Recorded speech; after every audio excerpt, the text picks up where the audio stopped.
नमस्कार, बड़ी खबर में आपका स्वागत है और मैं हूं आपके साथ भानु दीक्षित। लुधियाना कोर्ट ब्लास्ट मामले में केंद्रीय गृह मंत्रालय ने पंजाब सरकार से रिपोर्ट मांगी है। राज्य में अलर्ट जारी कर दिया गया है। खुद मुख्यमंत्री चन्नी मामले का जायजा लेने लुधियाना पहुंच चुके हैं।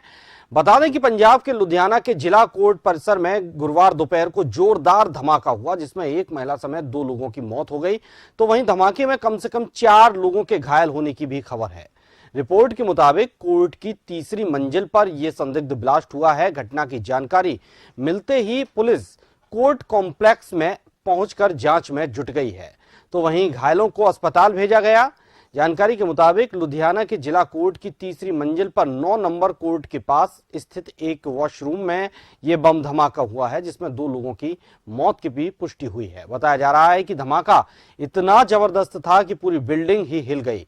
वहां मौके पर अफरा तफरी का माहौल पैदा हो गया। पंजाब में पहले बेअदबी का मामला सामने आया था, लेकिन जिसके बाद अब ये कोर्ट परिसर में धमाका जो कई सवाल पैदा करता है कि क्या वाकई ये सिर्फ महज घटनाएं हैं या किसी की सोची समझी साजिश, जिसके तहत पंजाब की फिजा खराब करने की कोशिश की जा रही है।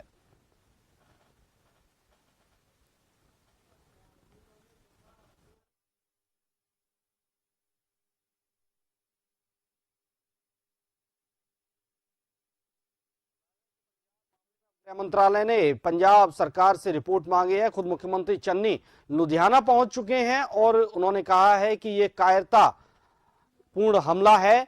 तो वहीं नवजोत सिद्धू ने भी कहा है कि पंजाब को डरा नहीं सकते हैं ऐसी साजिशों से। लुधियाना की जिला कोर्ट परिसर में यह धमाका हुआ, जिसमें 2 लोगों की मौत हो गई, 4 लोग घायल बताए जा रहे हैं। ब्लास्ट मामले में अब गृह मंत्रालय ने रिपोर्ट भी मांगी है पंजाब सरकार से। लेकिन सवाल ये उठता है कि आखिर पहले बेअदबी का मामला सामने आया था और अब इस तरह के विस्फोट की घटना, ये कई सवाल पैदा करते हैं कि आखिर ये साजिश है जो चुनाव आने वाले हैं इनको मद्देनजर रखते हुए पंजाब की फिजा खराब करने की कोशिश है। अगर है तो इसके पीछे कौन है, जांच होनी चाहिए।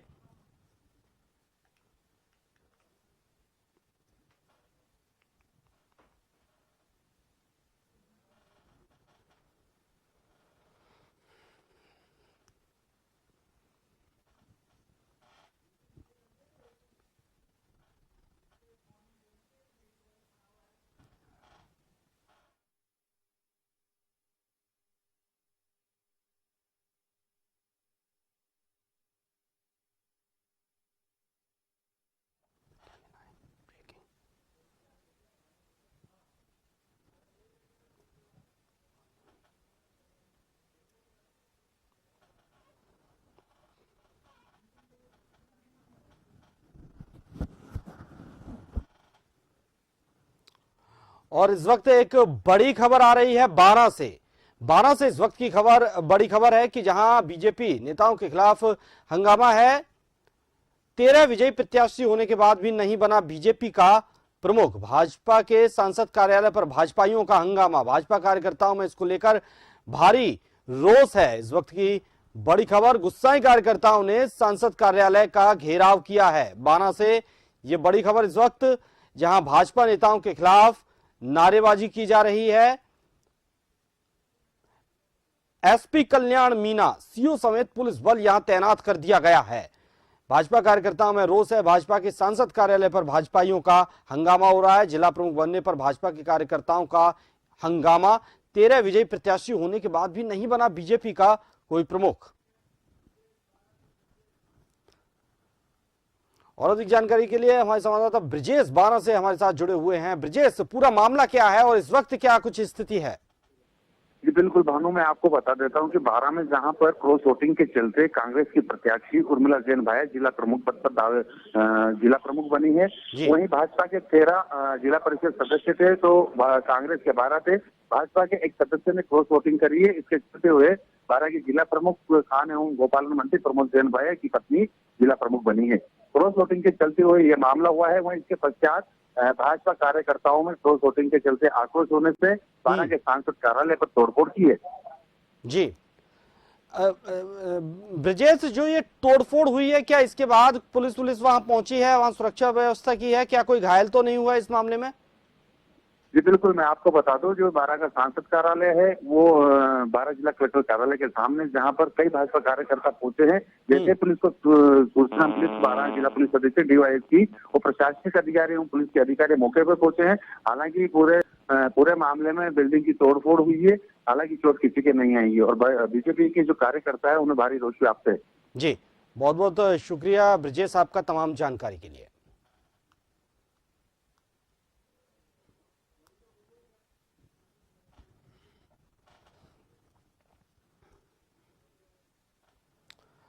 प्रधानमंत्री नरेंद्र मोदी अपने संसदीय क्षेत्र वाराणसी पहुंचे, जहां उन्होंने 2100 करोड़ की 5 परियोजनाओं का शिलान्यास किया। इसके साथ ही करखियाव में 870 करोड़ रुपए की लागत से तैयार हुए 22 प्रोजेक्टों का लोकार्पण किया। उन्होंने कहा, देश किसान दिवस मना रहा है। हमारे यहाँ गाय और गोबर की बात करने पर कुछ लोगों ने ऐसे हालात पैदा कर दिए हैं जैसे गुनाह कर दिया हो। हमारे यहाँ गाय की बात करना, गोवर्धन की बात करना, कुछ लोगों ने इसे गुनाह बना दिया है। गाय कुछ लोगों के लिए गुनाह हो गई है। हमारे लिए गाय माता है, पूजनीय है। पीएम मोदी ने कहा कि गाय भैंस का मजाक उड़ाने वाले लोग ये भूल जाते हैं कि देश के 8 करोड़ परिवारों की आजीविका ऐसे ही पशुधन से चलती है। उन्होंने कहा, भारत के डेयरी सेक्टर को मजबूत करना हमारी सरकार की प्राथमिकताओं में से एक है। हमारे यहां गाय की बात करना, गोवर्धन की बात करना, कुछ लोगों ने ऐसे हालात पैदा कर दिए हैं जैसे कोई गुनाह कर रहे हैं, गुनाह बना दिया है। गाय कुछ लोगों के लिए गुनाह हो सकती है। हमारे लिए गाय माता है, पूजनीय है।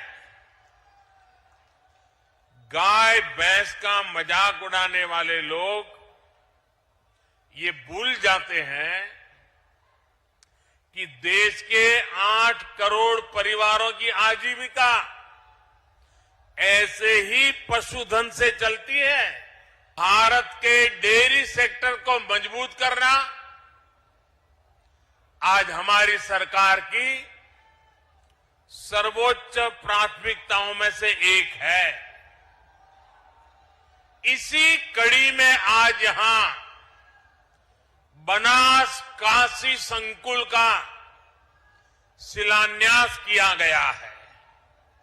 बनास डेयरी से जुड़े लाखों किसानों के खाते में करोड़ों रुपए ट्रांसफर किए गए हैं।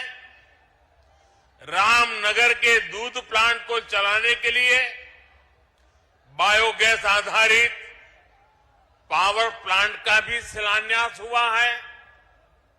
एक और महत्वपूर्ण बात हुई है जिसका सकारात्मक प्रभाव पूरे देश के डेयरी सेक्टर पर पड़ेगा।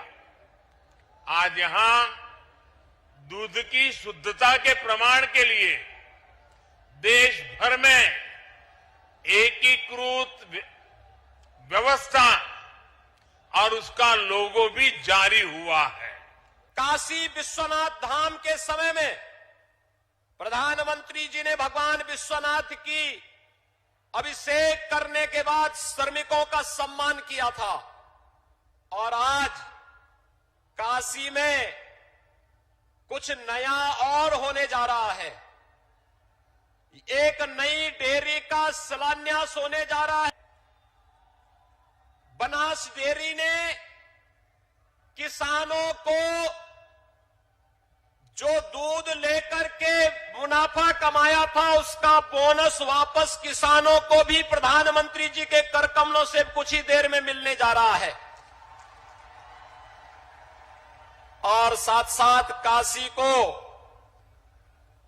2100 करोड़ रुपए से अधिक की परियोजनाओं का उपहार भी विकास के रूप में प्राप्त हो रहा है।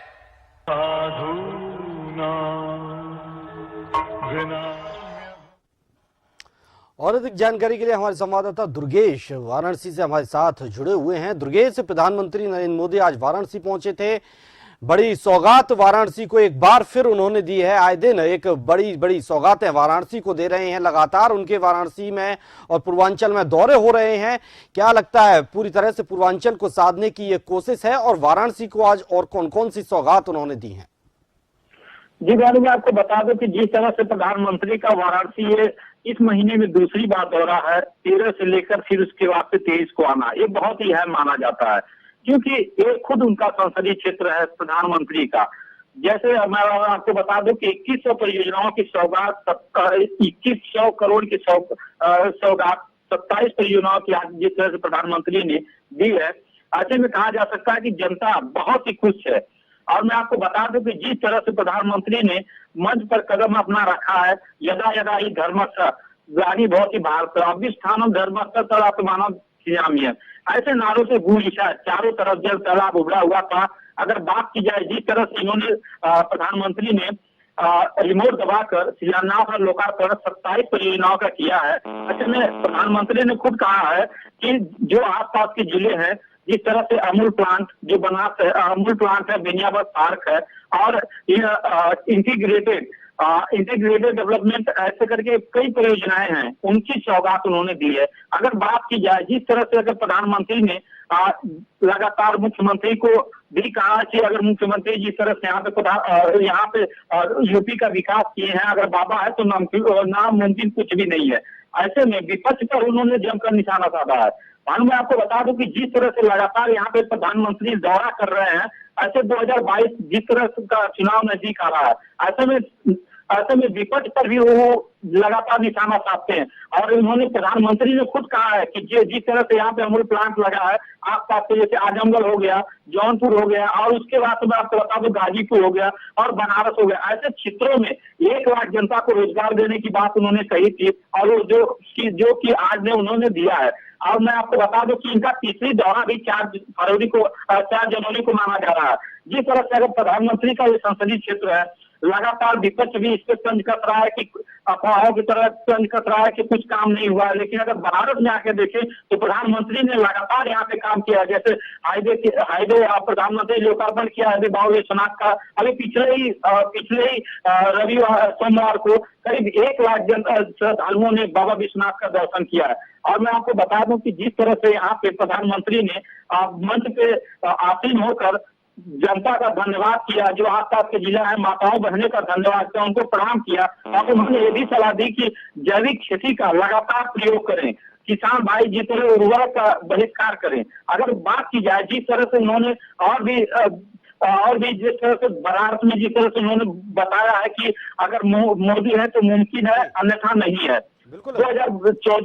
2014 में इन्होंने, जब प्रधानमंत्री ने यहाँ पे सांसद बने थे काशी के, तो उन्होंने कहा कि माँ गंगा ने मुझे बुलाया, बल्कि मैं खुद नहीं आया। तो उन्होंने सौगंध ली थी कि मैं बनारस को विकास के तौर पे ले जाऊंगा, और एक कोने कोने में जो जिस तरह से बनारस का नाम गूंजेगा, काशी का नाम गूंजेगा, ऐसे में मैं वहां तक पहुंचाऊंगा। दुर्गेश, बनारस का नाम अब आज दुनिया के कोने कोने तक पहुंच चुका है, हर कोई जान गया है। लगातार दौरे पर दौरे संसदीय क्षेत्र में, और अपने संसदीय क्षेत्र को उन्होंने इतना मजबूत कर दिया है कि हर किसी की जुबान पर काशी और वाराणसी का नाम है। क्या लगता है जो अगला दौरा होगा उसमें उनके क्या कुछ कार्यक्रम रहेंगे? जी भानु, अगर अगला दौरा माना जा रहा है, क्योंकि 2022 का चुनाव है, और मैं आपको बता दूं कि 9 वर्ष भी है, उसमें तो ये जो इस तरह सीएनजी प्लांट है और बायोटेक यहाँ पे प्लांट है, उसका भी लोग शिलान्यास और लोकार्पण करने के लिए आ रहे हैं। क्योंकि 2022 का जिस तरह से चुनाव है, लगातार विपक्ष पार्टियों की बनारस निगाहें बनी है, क्योंकि पूर्वांचल का केंद्र उत्तर प्रदेश का केंद्र माना जा रहा है, क्योंकि यहाँ से जो भी सीटें निकलती है सीधे दिल्ली को जाती है। ऐसे में जिस तरह से यहाँ पे अगर प्रधानमंत्री आ रहे हैं, तो कहीं ना कहीं 2022 को लेकर यहाँ पे निशाना लगातार साध रहे हैं। जी, तो शुक्रिया दुर्गेश आपका तमाम जानकारी के लिए।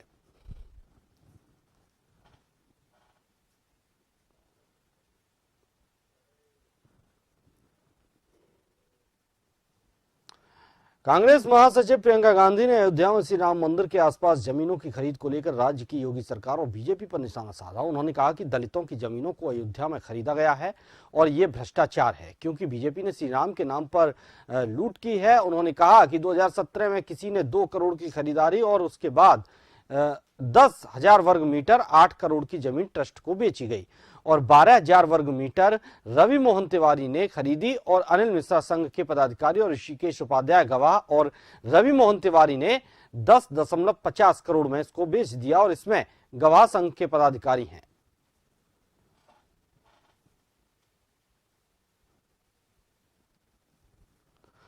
तो हमें बता दें कि प्रियंका गांधी ने अयोध्या में जमीन खरीद पर सवाल उठाए हैं। इसके बाद अब मुख्यमंत्री योगी आदित्यनाथ ने राम मंदिर के आसपास खरीदी गई जमीन की जांच के लिए भी आदेश दे दिए हैं। इसकी जांच करवाई जाएगी। ये बड़ा घोटाले का आरोप लगाया जा रहा है। इसके बाद योगी सरकार एक्शन में है और इस पूरे मामले की अब जांच करवाई जा रही है।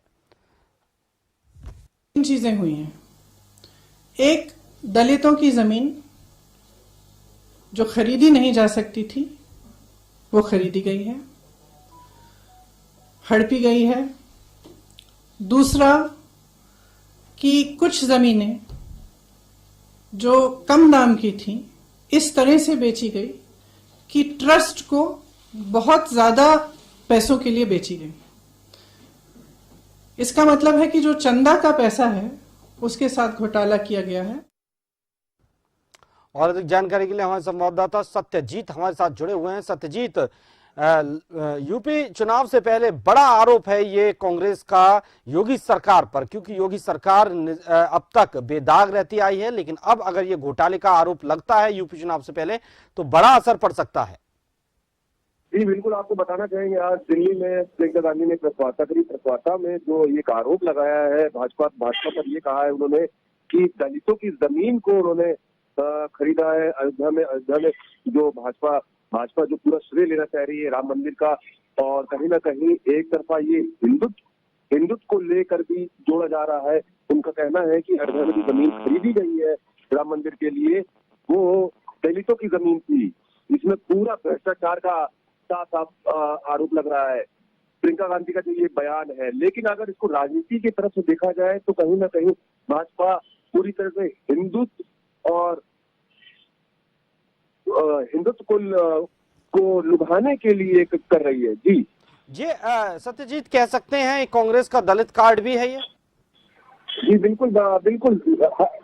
इससे पहले भी प्रियंका गांधी लगातार लखनऊ में आई, बैठक की और बैठक के दौरान उनका जो कहना था दलितों के प्रति 40% मुस्लिम महिलाओं को जो प्रत्याशी बनाया जाएगा उसको भी कहीं ना कहीं जोड़ा जा रहा है। साथ और से एक दलित कार्ड खेलने की एक कोशिश की जा रही है। जी शुक्रिया सत्यजीत आपका तमाम जानकारी के लिए।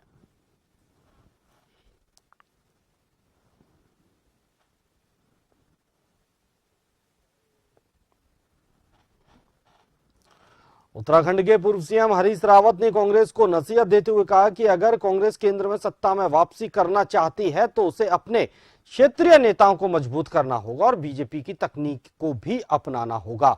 असल में राज्य में हरीश रावत नाराज चल रहे हैं और कांग्रेस आलाकमान ने उन्हें दिल्ली तलब किया है।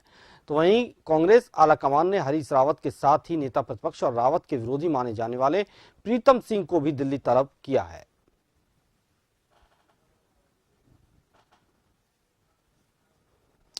इसी के साथ बड़ी खबर में फिलहाल इतना ही। दीजिए इजाजत, नमस्कार।